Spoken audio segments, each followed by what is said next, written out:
Bueno, hoy comenzamos con el cisma entre el patriarcado ecuménico y parte de la metrópoli de Kiev y de todas las Rusias. Quiero con esto, este podcast va a ser muy corto, puesto que, como les he dicho, son sucesos en pleno desarrollo, no los dos anteriores, sino el cisma actual. Déjenme decirles primeramente que aquí hay una cuestión curiosa, para el que no la conozca. Era metrópoli y patriarcado de Kiev y de todas las Rusias. ¿Qué quiere decir? Que la iglesia eslava más importante de toda esa región de la Europa oriental no estaba en Moscú, sino en Kiev, Ucrania. Pasan los años, como ven ustedes, la historia no es más que geopolítica en desarrollo y por supuesto la iglesia rusa es una escisión del patriarcado de Ucrania, patriarcado de Kiev. Más tarde se convierte en el patriarcado de Moscú. Este cisma se produce aproximadamente entre 1467 y 1560 y terminó en el 1560 por un problema de que el patriarca de Kiev y de todas las Rusias no había ido a ser aceptado por los demás patriarca Constantino, patriarca de Jerusalén, y por tanto ellos hacen su propio patriarcado ya de Moscú.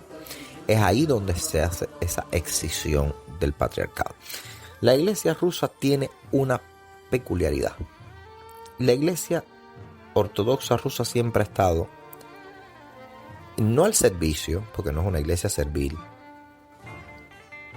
pero la iglesia rusa del patriarcado de Moscú siempre ha estado en consonancia con las políticas gubernamentales. Yo creo que es lamentable hasta cierto punto, por el bien de la misma iglesia ortodoxa rusa de la cual somos hermanos, el error de mezclar política con Estado, de mezclar política con patriarcado. Miren, cuando los zares, el zar de Rusia era el protector de toda la iglesia ortodoxa rusa, de todas las Rusias. Recuerden que los zares eran zares de todas las Rusias, autócratas de todas las Rusias. Por tanto, cuando la Revolución Rusa de 1917, lo primero que hacen los comunistas, el Ejército Rojo, de corte ideológico marxista, comunista y leninista, es acabar con la iglesia, la destruyen. Y siempre se ha dicho, pero ¿por qué se la toman con la iglesia? Si la iglesia era la iglesia. Miren, aquí yo no parto una lanza por nadie, porque si un patriarcado está bien claro de que al César lo que es del César y a Dios lo que es de Dios, es este patriarcado. Ni estamos a la altura del patriarcado occidental, que es el patriarcado de Roma, Francisco.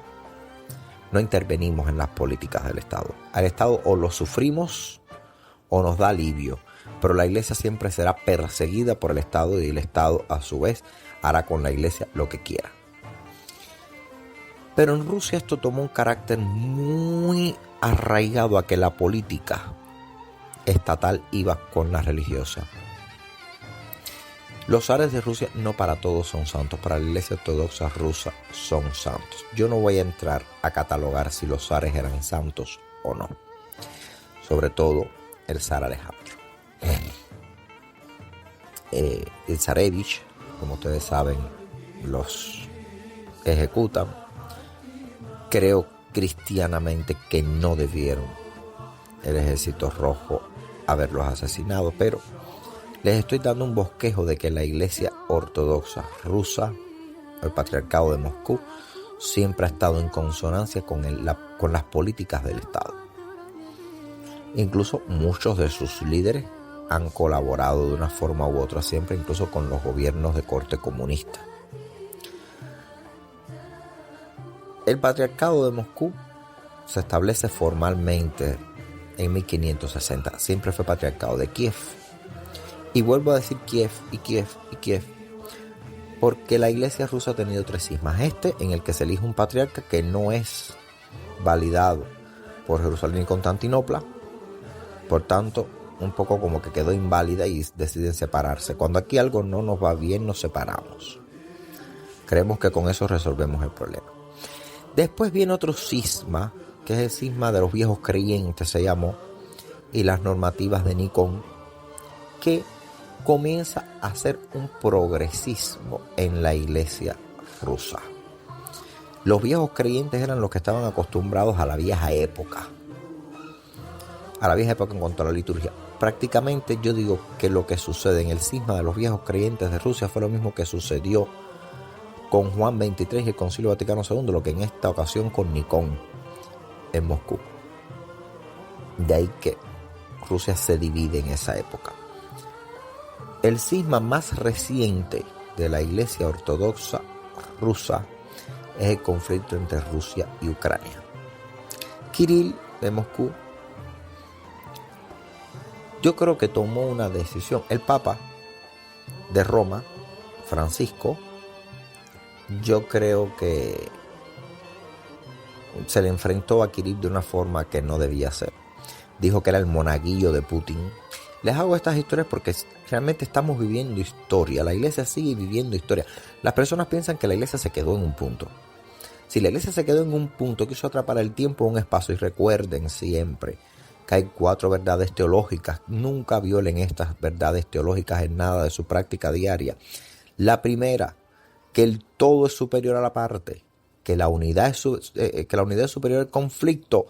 Que la realidad es superior a la idea y que el tiempo es superior al espacio. Son 4 verdades teológicas. ¿Qué ha pasado con la iglesia?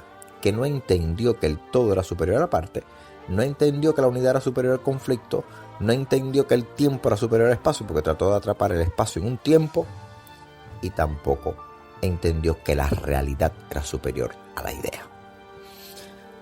Si Roma no se lo aplicó y no se lo aplica hoy con Francisco, tampoco se lo está aplicando Kirill en Moscú. Cuando llega la invasión a Ucrania, porque fue una invasión a Ucrania no invade Rusia, las cosas por su nombre, sin favoritismos, por eso es que este podcast va a ser muy corto, porque es un acontecimiento en desarrollo que puede llevar a la crispación y es algo que no deseamos. Nosotros desde este patriarcado apostólico de María de Magdala no vamos a poner sal en las heridas, sino ungüentos para calmar esto. Lo primero que Rusia tiene que saber es que su nacimiento no está en Rusia, en Moscú, sino que está en Kiev. ¿Y qué sucedió? Kirill tomó la decisión, en nuestra opinión, decisión precipitada, pero es una decisión que han tomado la Iglesia Ortodoxa rusa desde siempre, desde la época de los zares, que es ponerse al lado del gobierno para que le vaya bien. No digo que sea una iglesia oportunista, pero creo que es una iglesia que aprovecha las oportunidades. Y bendice a los soldados rusos que van a combatir en el frente de Ucrania. Ucrania, el patriarcado de Ucrania, que Ucrania de ser un patriarcado pasó a ser yo creo que lo que había era un metropolita, que viene siendo un obispo. Pues miren, la realidad es que el metropolita de Ucrania, la iglesia organizada en Ucrania, ve con un gran dolor como Kirill bendice las tropas, las armas. Es un poco que está de acuerdo con la guerra. A Dios lo que es de Dios, al César lo que es de César. Kirill incluso viola un poco lo que es un carácter evangélico, porque son hombres que van a matar a otros hombres que están bajo mi potestad aún, porque yo soy patriarca de Moscú y por tanto todas las iglesias que están unidas al patriarcado de Moscú son mis fieles. O sea, como yo voy a bendecir a los rusos para que maten a los ucranianos que a la vez son fieles nuestros, porque el metropolita de Ucrania está unido al patriarcado de Moscú históricamente. Creo que el tono debió haber sido no maten a sus hermanos, pero si dice no maten a sus hermanos, pues ya la relación entre el Estado ruso, de la Federación Rusa, y el Patriarcado de Moscú hubiese ido en franco detrimento. Ucrania ve con dolor cómo Kirill hace todo esto. Bendice a las tropas, está de acuerdo, es que lo dice públicamente, no podemos tomar las cosas con una pinza.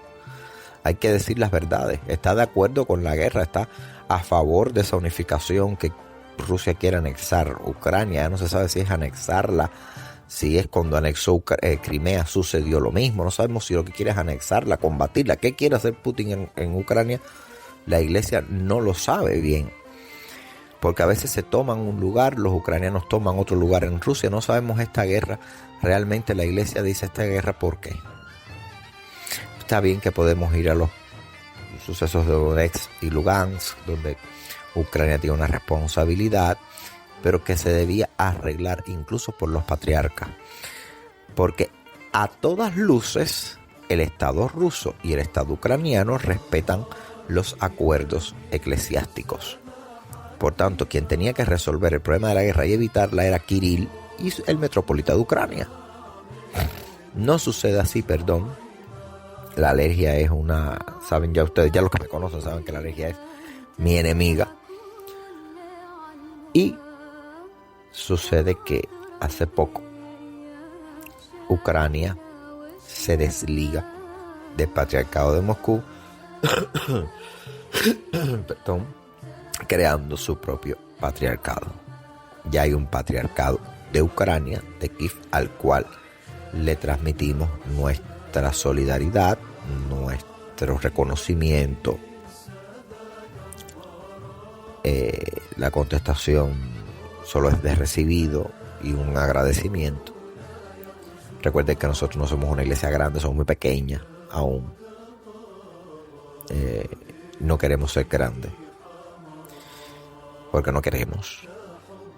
Eso lo decidirán los que vengan. Yo ya dejé lo que tenía que dejar y mantengo lo que tengo que mantener, pero realmente era una forma de un apoyo moral a los fieles de Ucrania que vieron cómo su metropolita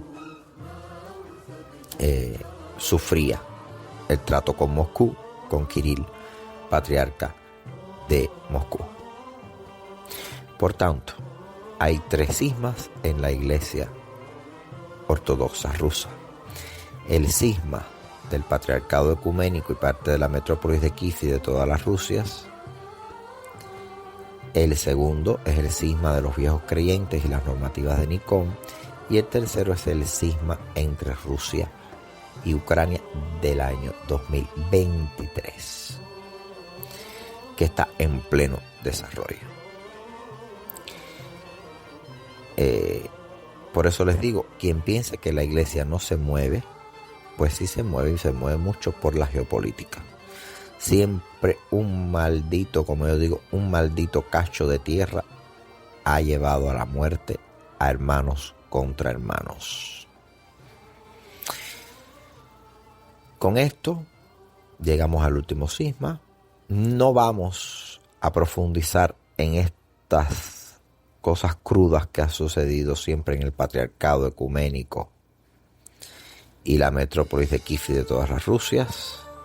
No vamos a profundizar en sus antiguos conflictos. Solo decimos que hay 3 cismas. Ese primero, donde sacan a un patriarca, no lo reconoce el patriarca ecuménico, porque no le avisaron, no le dijeron, oye, sacamos a este patriarca de aquí de Kiev y no ha ido a verte para proclamarse oficialmente como patriarca. El patriarca dice, pues para mí, mientras no venga a verme, no lo es, y así sucede. No lo es hasta que, bueno, se presenta y le dicen, bueno, sí, pero llegaste tarde. Bueno, producto de que hay un conflicto en esta iglesia, nos reservamos el derecho a no tratar de echar sal en las heridas, sino de que pasar de largo por el bien de las naciones, por el bien de la feligresía, de que entre los 4 cismas que ha vivido la iglesia, el último fue el cisma entre el patriarca ecuménico y la metrópoli de Kiev y todas las Rusias, el cisma de los viejos creyentes que sucede con las normativas de Nikon, y el tercero que es el cisma entre Rusia y Ucrania del año 2023.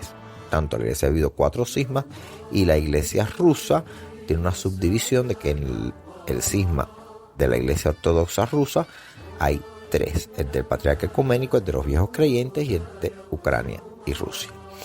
Que Dios les bendiga siempre. Hasta un próximo encuentro. Y oremos mucho por la paz entre los hermanos.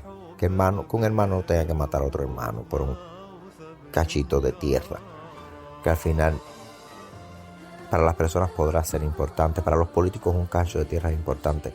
Pero recuerden que nuestro reino, según nuestro Señor Jesucristo, fundador de la Iglesia Universal, nuestro reino no es de este mundo. Nuestro reino no es de este mundo y nuestra riqueza no se mide en dinero, sino en almas. Con esta reflexión, que Dios les bendiga. Hasta un próximo encuentro.